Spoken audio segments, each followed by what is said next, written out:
Buenas noches, mi nombre es Luis Gerardo López Sosa, del grupo B de la Facultad de Odontología, y en esta ocasión voy a hablarles sobre músculos y huesos de cara y cuello.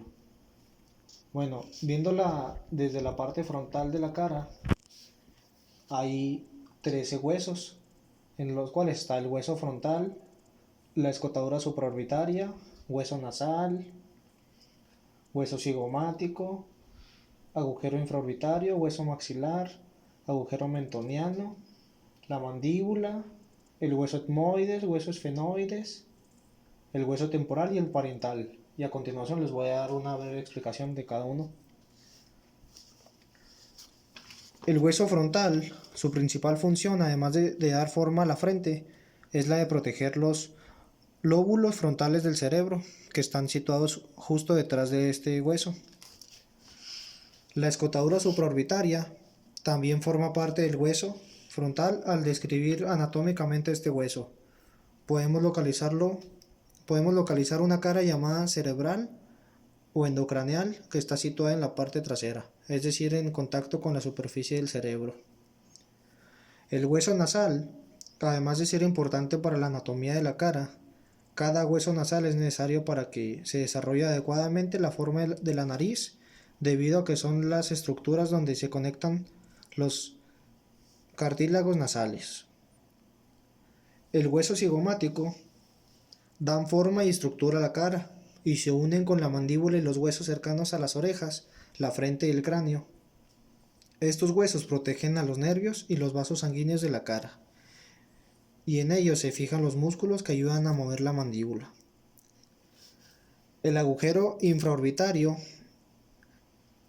es un nervio, se origina en el maxilar superior, es en el conducto infraorbitario, introduciéndose a continuación en el conducto dentario anterior y superior, y se distribuye por las raíces de incisivos y caninos. Siguiendo así con el hueso maxilar, es el hueso grande de la cara, en la parte superior de la quijada, y este forma el paladar duro y parte de la órbita de la cavidad del ojo y de la nariz. En el maxilar superior se encuentran los dientes superiores y se fijan los músculos de la masticación y de la expresión de la cara. El agujero mentoniano es un nervio somático que proporciona sensación al labio, la barbilla y el tejido blando gengival. La mandíbula es el único hueso de la cabeza que se mueve. Se fija los músculos de la masticación y de otros movimientos de la boca.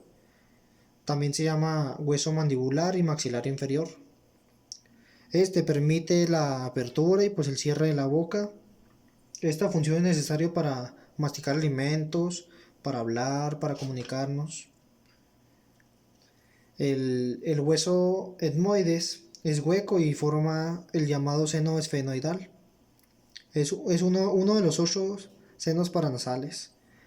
Estas cavidades aéreas de los huesos son estructuras que influyen en la fonación, en la regulación de la temperatura del aire que entra por la nariz y como defensa de procesos infecciosos, entre otras funciones.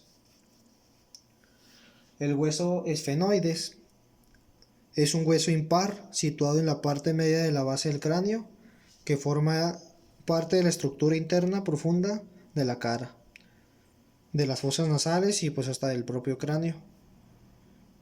Ya siguiendo así con el hueso temporal, este hueso forma parte del cráneo, también se encarga de resguardar al cerebro frente a traumatismos y lesiones que vienen del medio exterior. Por último, el hueso parietal, además de servir como protector del sistema nervioso central, del encéfalo, y de cubrir el lóbulo parietal encargado de la sensibilidad, también trabaja como anclaje para el músculo parietal. Viéndolo, ya lo vimos de la parte frontal, ahora sería de la parte lateral, que se compone por nueve partes. Está el hueso parietal, la sutura coronal, hueso esfenoides, lagrimal, hueso maxilar, cigomático, el occipital, sutura lomboidea y el hueso temporal. A continuación les voy a escribir qué son cada uno. El hueso parietal, pues ya lo habíamos hablado, sirve para proteger el sistema nervioso central, el encéfalo y cubrir el lobo parietal. Siguiendo a la sutura coronal es una articulación densa del tejido conjuntivo fibroso que separa el hueso frontal del hueso parietal del cráneo. En el momento de nacer, los huesos del cráneo no están unidos. El hueso esfenoides, ya lo habíamos comentado, pero es un hueso impar situado en la parte media de la base del cráneo y forma parte de la estructura interna profunda de la cara. En él se encuentra la silla turca donde se aloja la glándula hipófisis. El lagrimal,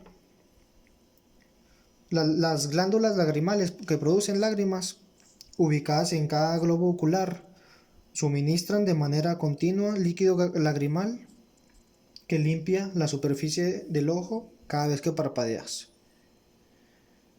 Bueno, el hueso maxilar es el hueso grande de la cara, de la parte superior de la quijada que forma el paladar, que es el techo de la boca y parte de la órbita de la cavidad del ojo y de la nariz. Siguiendo así, el hueso cigomático dan forma y estructura a la cara y se unen con la mandíbula y los huesos cercanos a las orejas, la frente y el cráneo. Estos huesos protegen los nervios y los vasos sanguíneos de la cara. Y en ellos pues se fijan los músculos que ayudan a mover la mandíbula. El hueso occipital es un elemento óseo de forma marcadamente cóncava y localizada en la nuca. Su función es la de proteger de nuevo el tronco del encéfalo. La sutura lomboidea, que estaría por aquí, actúan como una articulación de expansión y permiten que el hueso se agrande de manera uniforme a medida que el cerebro crece y se expande el cráneo. Y por último, en esta parte está el hueso temporal, que este hueso forma parte del cráneo. También se encarga de resguardar el cerebro frente a traumatismos y lesiones que vienen del medio exterior. Ahora les voy a hablar sobre los músculos que están en el cuello.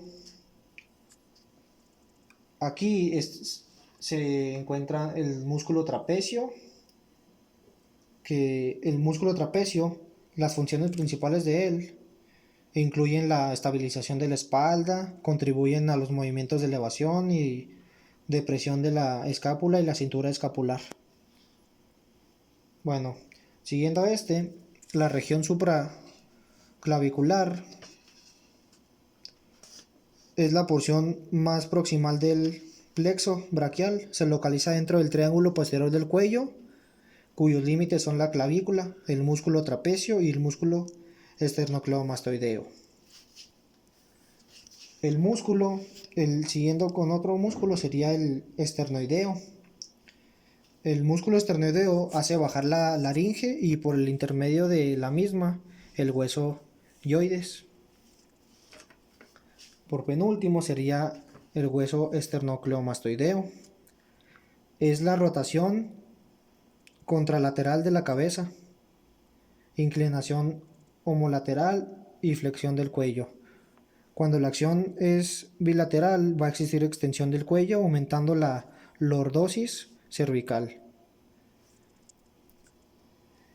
Y por último, el platisma participa en el descenso de la mandíbula y en la movilización de las comisuras labiales en dirección inferior, como en los gestos, es decir, un músculo que se usa para tensión o el estrés. Aquí también tenemos, viéndola desde otra perspectiva, también está el trapecio, que ya lo mencionamos, que las principales funciones es la estabilización de la escápula, que contribuyen en los movimientos de elevación y depresión de la escápula. El escaleno anterior y medio es la elevación de la primera costilla, tomando como punto fijo la columna. Siguiendo a el escaleno posterior, su función es elevar la segunda costilla, tomando como punto fijo la columna. Recordemos que el anterior y el medio, su función es la elevación de la primera costilla. Sería la segunda. Aquí también está el esternocleidomastoideo, que su función pues es la rotación contralateral de la cabeza, inclinación homolateral y flexión del cuello. Otro músculo sería el escaleno. Su función es la flexión lateral de la columna vertebral cervical, es decir, del cuello, y además es un músculo accesorio de la respiración. Al elevar la primera costilla en la inspiración, por tanto, concluimos que es un músculo inspiratorio. Por penúltimo, sería el músculo esternotiroideo, que el cual hace bajar la laringe y por el intermedio de la misma el hueso hioides. Y por último sería el músculo omoideo, el cual su acción pues es actuar como un depresor del hueso hioides y como tensor de la apeneurosis cervical media. Así favorece la circulación venosa del cuello durante la inspiración. Y pues esto sería todo y voy a subir otro video explicando otras funciones.